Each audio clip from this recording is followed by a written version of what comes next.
Now, the way we've been explaining that, it's our favorite new analogy, is that you've been launching these rockets of desire and they've been gathered in this cooperative vortex where all of the cooperative components have already been gathered.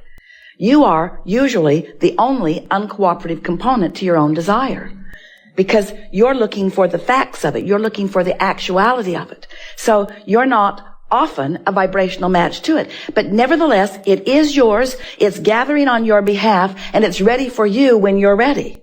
So sometimes you say, I'm afraid I will go to the dock and my ship will have already come in, or I'll get there too soon. I'll leave before it gets there. And we say, there's another and another and another and another and another, because the universe and law of attraction are always orchestrating yet another path of least resistance for you to close that gap between what you have identified that you want and the full realization of it, you see. So when we have conversations like this, it helps you to understand that your singular work is just your readiness to allow that gap to be closed. Your readiness to allow you to be inspired to the thought, word, and action that not only closes the gap that gets you to where you want to be, but gives you a really fun unfolding of life along the way. Really, if you could right now get to everything you think you want in one big rush, first you'd have a nervous breakdown. Because there would be more for you to contemplate and tend to than you have the capability of doing. And next, all the fun would be over like that. You'd be there, done. And then what? And then what, really? We know you think we're trying to talk you out of manifestations. We're not. We're not trying to talk you out of the full realization of everything you want. But we're trying to talk you into fun on the way to them, because it's the fun on the way to them that is the majority of what you are always going to be about.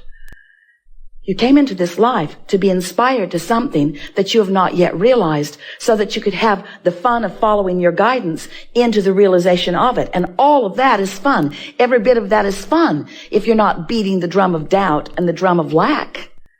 It's really fun. Don't you love that fresh feeling of wanting something? Unless you've already wrestled to the ground and killed it by saying, well, I want it, but I don't have it, and I want it, but I've never have it, and I want it, but I hardly know anybody that has it, and I want it, but I'm tired of wanting it and not having it, and I want it, but I don't think I'm going to get there anytime soon, and I want it, but it's really lonely without it, and I want it, but I can't afford it, and I want it, but I don't have the, but, and as you argue for your limitations, you hold yourself in chronic disallowance of it, and then you come to the wrong conclusion that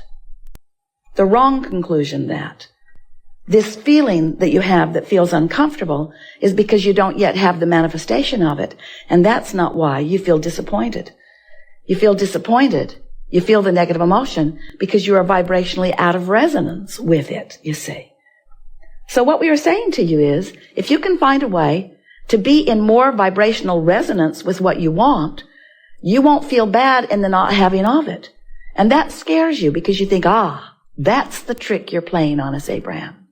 You want us to find vibrational resonance with it so we don't feel bad about not having it, so that we will live happily in the absence of the things that we want. And we say, that can't be true. You can't live in the absence of the things you want if you're living happily ever after in the absence of the things that you want, because the happy factor means you're in resonance with the allowing of it, so it's on the way. And you gotta be feeling good about it being on the way even before it gets there. Did you ever take a trip somewhere? Get out on the highway. It's gonna be a driving trip.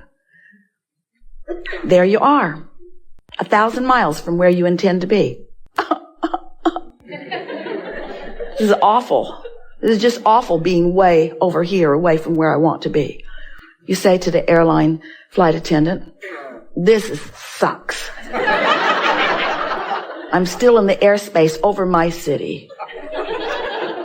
The flight attendant would say, it won't be long. Well, it'll be too long for me. I believe in instant manifestation. I don't want there to be any journey to anything. I just want it boom. Want it boom. Want it boom. And we say, take all the fun out of life. If you could do that, don't worry, you can't. You cannot close that gap to nothing, because the fun is in the bringing yourself into vibrational resonance with what you want. And in the process, you're going to keep refining it and refining it and refining it and refining it so that we can happily announce to you, you're never going to get it done.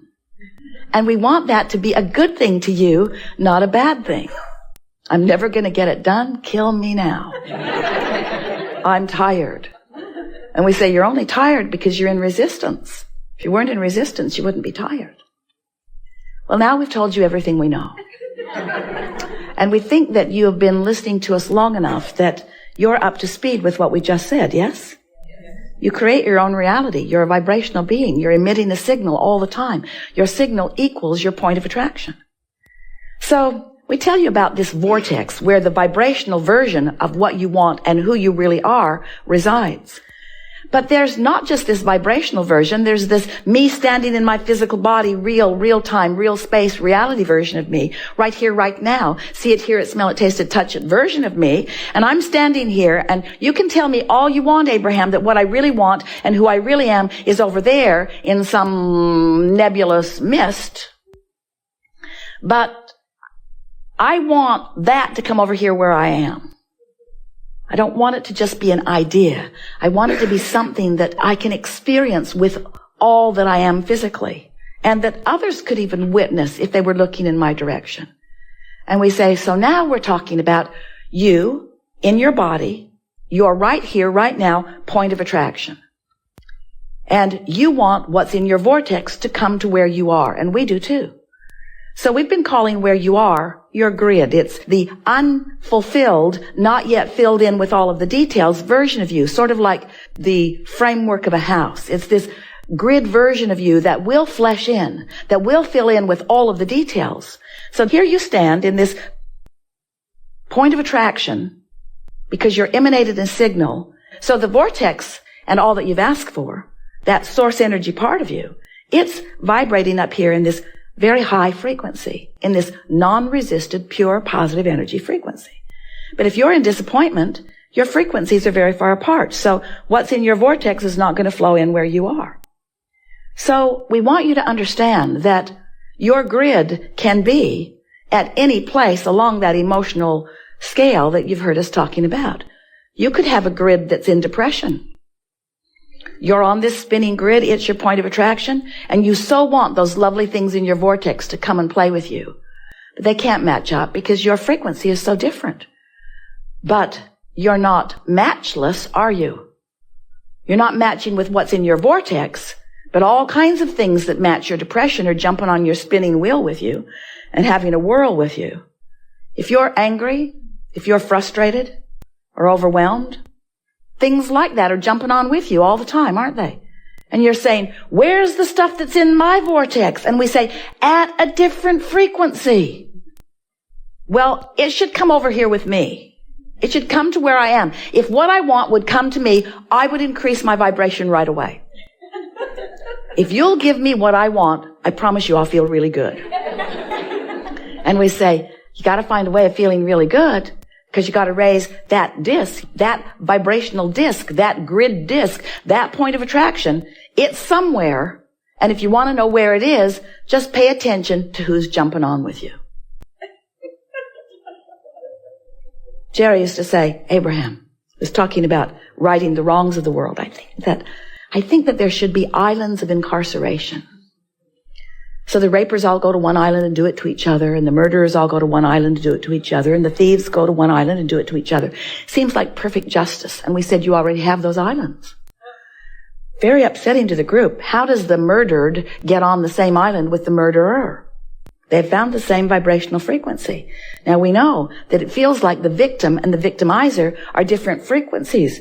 But if you've been fearing the victimizer, you've jumped on the disc where he lives. In other words, there's no exclusion in this universe that's based on attraction. And often, while you want something, what you want is different than the vibration that you're offering. And that's the point that we really want to make clearly as we are beginning here today. Your grid may not and often is not matching what's in your vortex. And that's why you can't be the realizer yet of what's in your vortex of creation, in the vortex where the source within you dwells, in the vortex where the whole of who you are is. Esther's been wondering for a while because she's been hearing us say, you create your own reality. And she knows about this vortex. She knows that all the good stuff is there and that the expanded, most leading edge version of that which she is resides in that vibrational place of non-physical energy. But she's been wondering, and so have you, well then where does the stuff I don't want come from? And we say, anything that you find vibrational resonance with will come and join you in your grid and will flesh out. So we think if we were standing in your physical shoes that we'd be paying more attention to our point of attraction. In fact, we would let it be the only thing that mattered. We wouldn't be thinking about what's in the vortex because we've already put it there. We wouldn't be worrying about putting more in there. You can't stop putting stuff in there. You can't stop expanding. But we would be giving our undivided attention to, what am I doing right now? What grid am I choosing right now? We offered this analogy a few weeks ago because we had several days together in Cancun. And it erupted from a series of questions. And it is such a good analogy to help you to understand that you are offering these vibrations and that you are establishing, without knowing it, a vibrational platform or grid or point of attraction that is filling in. And that you have control over what fills in, not once the momentum of it begins, but before the momentum of it begins. Because when you give your attention to something for as little as 17 seconds, momentum begins. And now another thought like it is going to join it, and another and another and another. And once you cross that 68-second point, you've got a pretty strong point of attraction going on that makes you feel like you want to create your own reality, but that you can't control it. But the reason that you often believe that you cannot control your own reality is because you're not tending to your vibrational frequencies in the beginning of the day when you're fresh and clear. You often just let life occur to you, and whatever happened sort of establishes the grid you're on. And then being on that grid, the momentum gathers, and then you come to a gathering like this where we say you create your own reality, and you say, well, maybe I do, but it doesn't feel like I'm creating my own reality. It feels like reality is creating me. It doesn't feel like I'm thinking my own thoughts. It feels like the thoughts are thinking me. And we say, that's because you're not jumping in and paying attention until there's momentum already established. You want to get out ahead of the manifestation. You want to get out ahead of the momentum. You want to choose the disc that you get on and practice staying there. When you find yourself flying high and feeling good, milk it longer until you've established more of a pattern. And it is our promise to you. In time, you will be at this grid frequency, at this one, at this high-flying, good-feeling grid frequency often enough that when you dip into a lower one, and you will because stuff happens. You're not blind, you're not deaf, you're not oblivious to what's going on in life. You're watching television. You're talking to your friends. You're aware of what's happening. All kinds of things are going to place you momentarily, temporarily, maybe even for a longer time than you want to, on these lower discs that are going to fill in with more evidence of where you are. That's all just fine. But every chance you get, if you're meditating, if you're making lists of positive aspects, if you're rampaging in appreciation, if you're watching for the things that feel good more and more, you will establish more of a chronic vibrational frequency in that higher frequency so that more of what's in your vortex will begin to fill in, and you will begin to feel two wonderful things. Empowerment, self-empowerment. Because you're in control of your vibration, therefore you're in control of your point of attraction, therefore you're in control of which disc you're on, therefore you're in control of what jumps on with you. Empowerment and a feeling of worthiness. And we so want you to have those experiences, those emotions that go so tightly together, because you tend to not tend to your frequency, and then stuff happens that you don't like, and then you make such a wrong assumption that someone has deemed you inappropriate and now is giving you stuff you don't want as punishment for your inappropriateness. And there's nothing like that going on.